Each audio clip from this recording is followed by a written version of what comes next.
Good morning everyone, Vince here from AutoIndustriya, and today we are reviewing the new Hyundai Ioniq 6. But before we do that, we thought we'd have some breakfast, courtesy of the V2L, the Ioniq 6, an induction cooker, a pan, some bacon, and our creative director, Nico Villegas.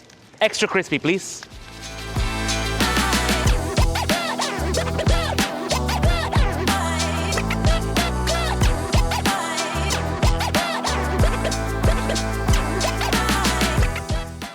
Now that breakfast is out of the way, let's talk about the Ioniq 6. Now, first things first, you are going to hear a lot of construction noise because some of the other lots around here are doing a lot of construction work, so bear with us, nothing we can do about that.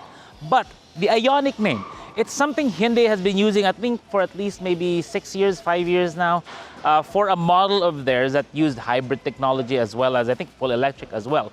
But they've already spun it off into an almost separate series of vehicles, even though you still see the Hyundai logo right there. I'm actually wondering why they didn't change that, as you'll see inside with the steering wheel. Now, there are two Ioniqs that we know of right now.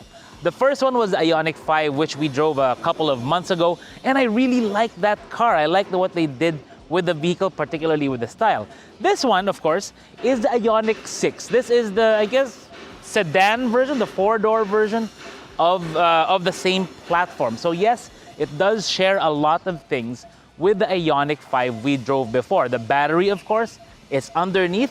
It's a 77.4 kilowatt hour battery under there, so the capacity is very good.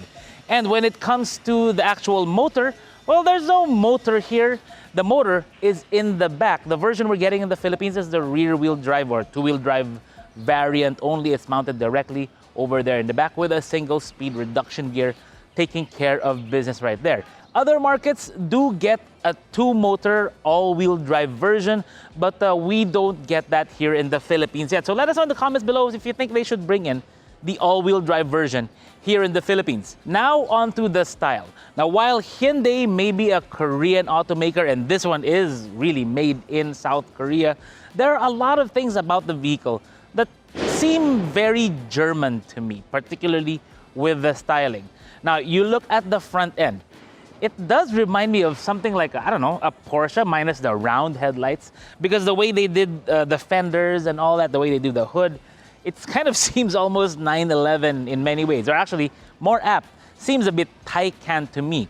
Now, what they do with the headlights, it's very nice. They call these the parametric LED lights. Same with the one in the back. It's very, very different. The Hyundai logo is prominently right there. Inside, you'll see, like on the steering wheel, you see 4 dots for the Morse code of H. For some reason, I kind of wish they used that in the front end. Now, the wheels. These are 20 inches, and these are shod in Pirelli P0 tires. And let me tell you now, when I drove it around our little autocross, we didn't time this one. It does grip very well, even though it does, feel a bit heavy when you're going around the corners. Now, as we move back, we spot a few things. For one, the door handles, these are the concealed kind. When you tap right there, kind of flip out, and the mirrors also fold out. Very nice. Opening it, it's one of those really popular things now to have the concealed door handles that pop out when you walk up to it. Now, the color of this one is the black with the gray. I do like the interplay of the black and gray, but you kind of want it to stand out a bit more with the color choice. Maybe, I don't know, like bluish silver would look good. Certainly the color, what they use in the Ioniq 6 we drove, the kind of matte-ish silver, I think would work really well in this one. But you also look at the way they did the glass of this, or actually the doors of this, because it does remind me of like something like a BMW Grand Coupe with the way these two integrate, minus the frameless windows, of course. But this one right here, the way they do that one is it really reminds me of the CLS for Mercedes. So like I said, there are quite a few German details with the Ioniq 6, especially when we check out the back.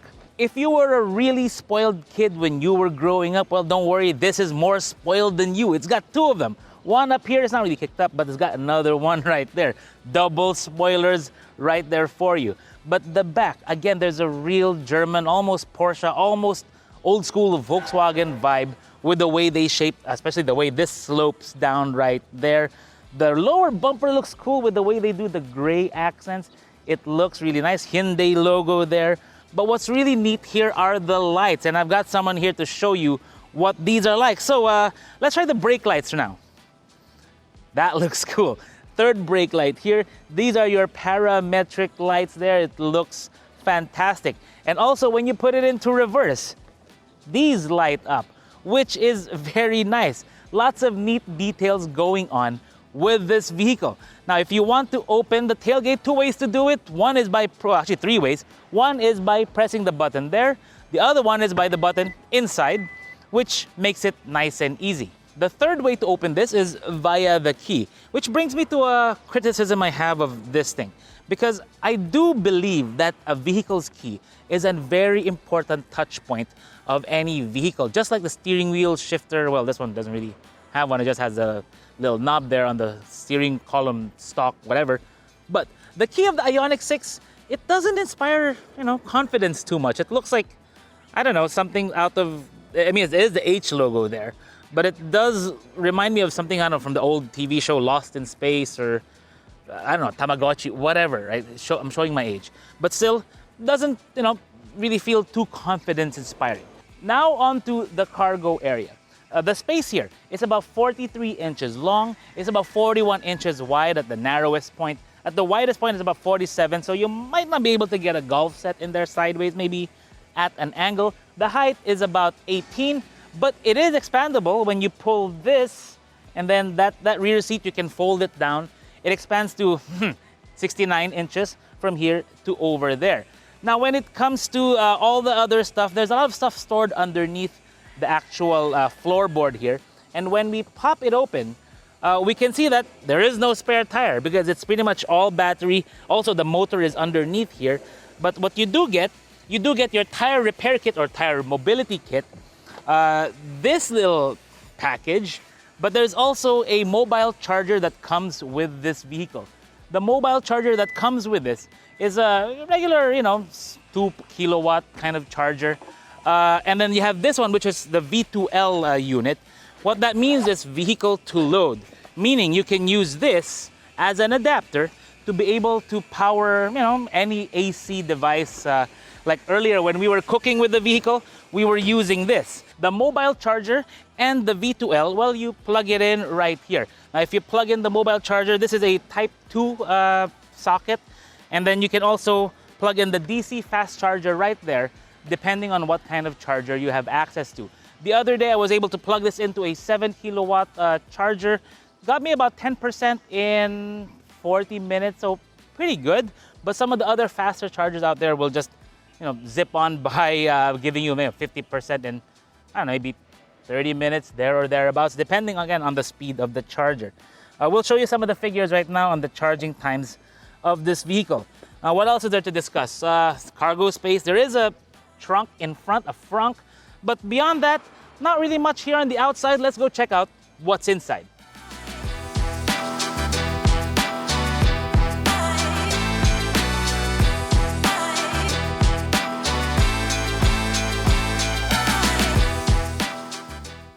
So if you step inside the Ioniq 6, expecting to find an interior just like the Ioniq 5 or maybe even an interpretation of it, well, you will be surprised because it's very, very different compared to the 5. Because look at the dashboard. Yes, it is very different, very avant-garde with the way they have that wing going up there.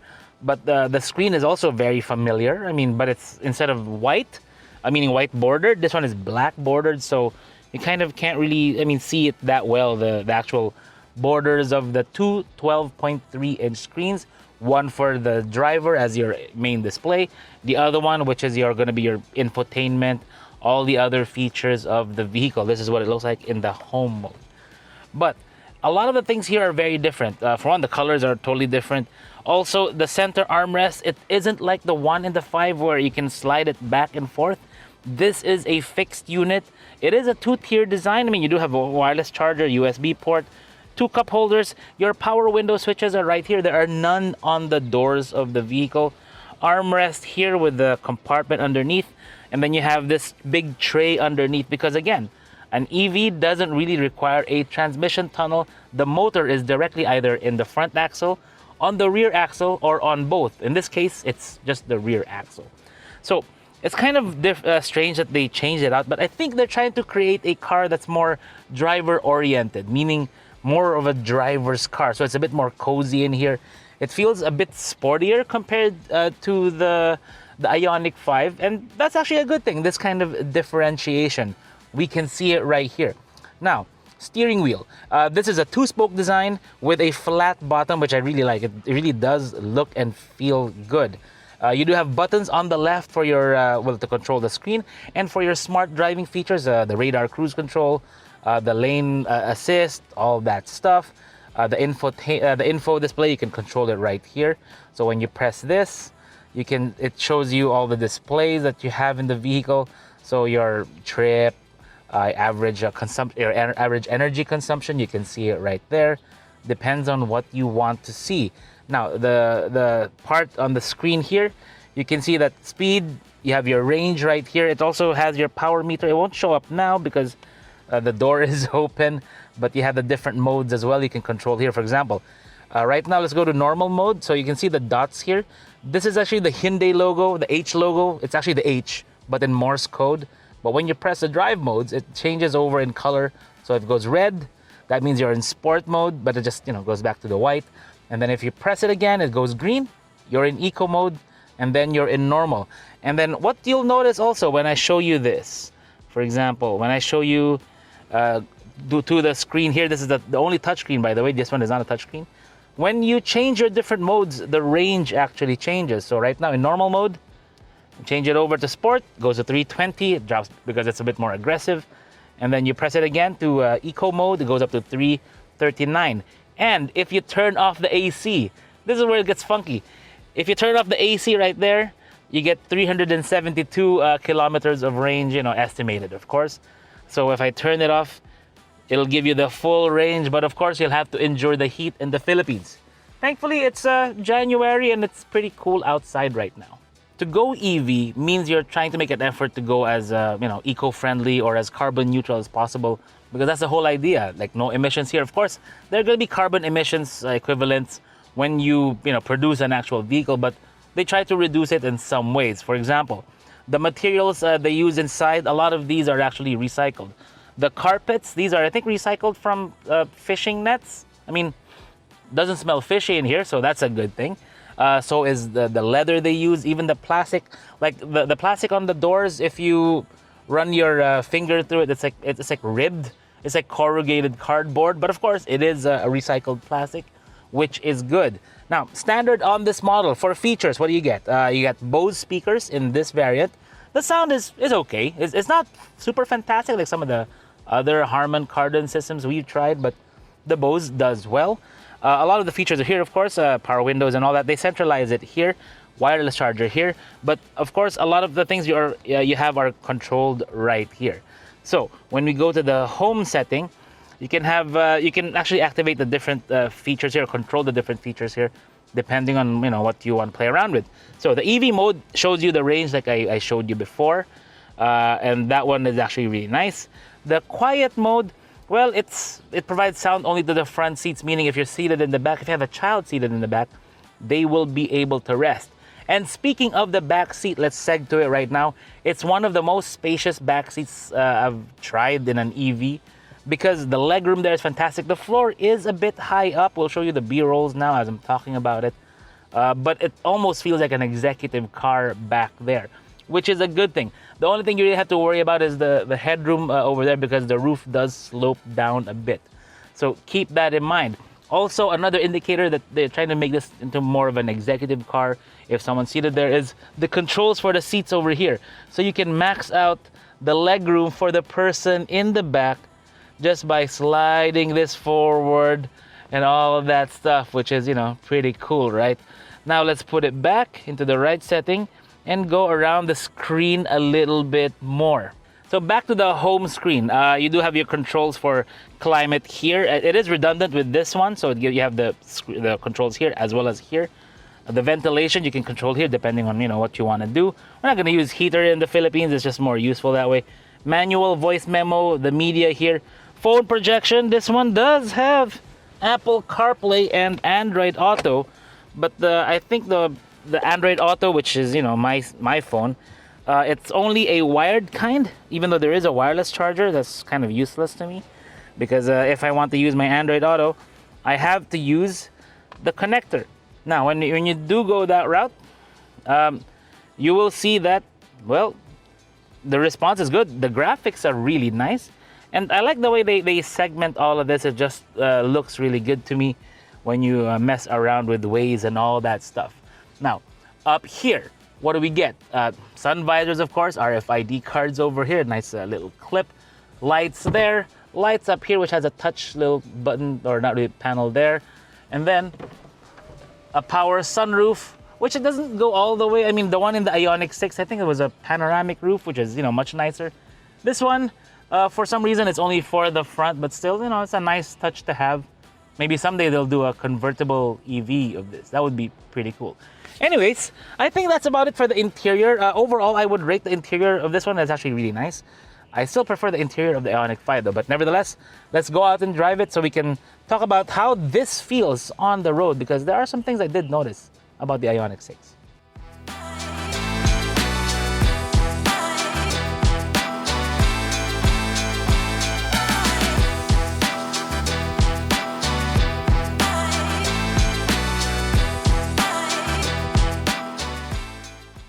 When I first drove the Ioniq 5, it was like a love at first drive kind of thing. It just won me over right away. And why wouldn't it? I mean, it looks like a Lancia Delta Integrale. It almost feels like it was a Sega Rally from back in the day. Of course, digitized and pixelized, and it looks really cool. And then inside, of course, very nice. The way it drove also very, very nice. This one, I like it, but I don't think I love it just yet. Because there are a few things that I'm already noticing right off the bat. For one, there are already things I pointed out with the style and the interior of the vehicle. But for example, for me, for my height, when I'm sitting here, it almost feels like this part here is a bit too low. And that's the reason for that is the compromise with an EV. With an EV, the battery is generally like underneath the vehicle, so it raises the floor up. And then they wanted to go for a kind of four-door coupe design with this one, like a Grand Coupe from BMW, or even the CLS, like I showed you with the styling of this. But the compromise here is the headroom. So for me, even with my height, I don't know, not really. It feels a bit too close for comfort for me anyway. Taller guys also notice. I mean, I had my friend Enzo sitting here. He's already 6 foot, and he was already noticing that as well. And then there's the ride. Now the rear suspension is okay, but it's the front suspension that's kind of weird. Like I go over this bit here, it feels like it's a bit too stiffly sprung in front, which is odd because with the Ioniq 5, I noticed that it was already quite good. Compared to this one, the Ioniq 5 is definitely more comfortable. Even when you think that both of these vehicles have the same platform, but I think, just me guessing, right? I do have to compare them side by side or back to back to be able to find out exactly if that's the case. But it almost seems like this one has short stroke suspension and it's pretty firmly sprung. So that's something to consider. If that really is the case, without even speaking to an engineer, I'll have to talk to one of the Hyundai engineers to find out if that's really the issue with the vehicle. But overall, a lot of the things about the vehicle I like. Now, I do like how it actually drives. Like the acceleration is really nice. I mean, this one does 0 to 100. This is a single motor variant, so it does 0 to 100 in about I think 7.5 seconds thereabouts. There's a dual motor variant, which is the all-wheel drive, and that one does about I think 0 to 100 in 5.1 seconds, somewhere in that range. So it's pretty quick. But this one I think is just right. I mean, you're not really going to be flooring it. The whole idea of an EV is that you try to be as efficient as possible, but if you want to overtake, it's pretty easy to do so. The most important question, or at least two important questions, is one, do you get range anxiety? In this one, no, actually I don't. I mean, while charging stations in Metro Manila, or where I live anyway, is not yet so readily available. Like the other day I was at Vertis North, they weren't really ready yet when it comes to the training of their staff there, so I had to kind of show them how to work that. But still, once we got it plugged in, it charged up and went in for a quick dinner, came out after 40 minutes, added about 10% to the battery. That was the charger they have there is a 7 kilowatt hour charger, I think. So still, it's okay, but better than the mobile charger I have. But still, could be better overall. We still need some access to the really fast chargers here in Metro Manila and hopefully all around the Philippines. The second question is, does it feel like it's a soulful car? That's something I was discussing with my buddy Enzo actually just last night. We're talking like, EV cars, they don't really have a soul, do they? And if we're talking about soul in a classic sense, meaning there's an engine, there's vibrations, there's noise, well, no, if that's what you're looking for. But if you're looking for something that's quick, that's enjoyable to drive, this one does offer it up, but just in a different way.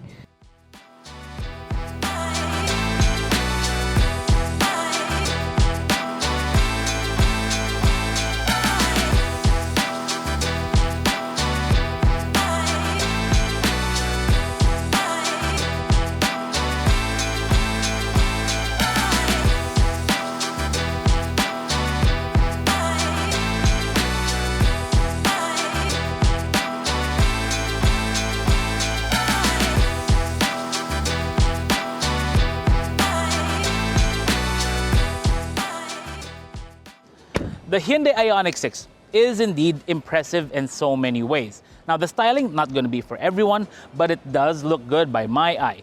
The quality, except for the key maybe, is really good, typical of a Hyundai. And the way they do their EVs, I do have to hold Hyundai in the highest of regards. When it comes to their EV system, I just like the way it behaves. Now, when it comes to the price, this one is just a little bit under 3.8 million. Now, it is quite a bit for a Hyundai Ioniq, because the other Ioniqs, I think the Ioniq 5 starts at just over 3 million to around 3.7. This one is 3.798, so it is a bit pricey considering where it's priced in other markets abroad. But still, when I talk to a lot of other friends about this vehicle, they kind of consider it the poor man's Porsche Taycan, though I wouldn't really call 3.8 million poor. Now, let me know in the comments below what you think of the Hyundai Ioniq 6. Is it a great EV for every day or just a toy for you for the weekends? Let us know. This is Vince of AutoIndustriya.com.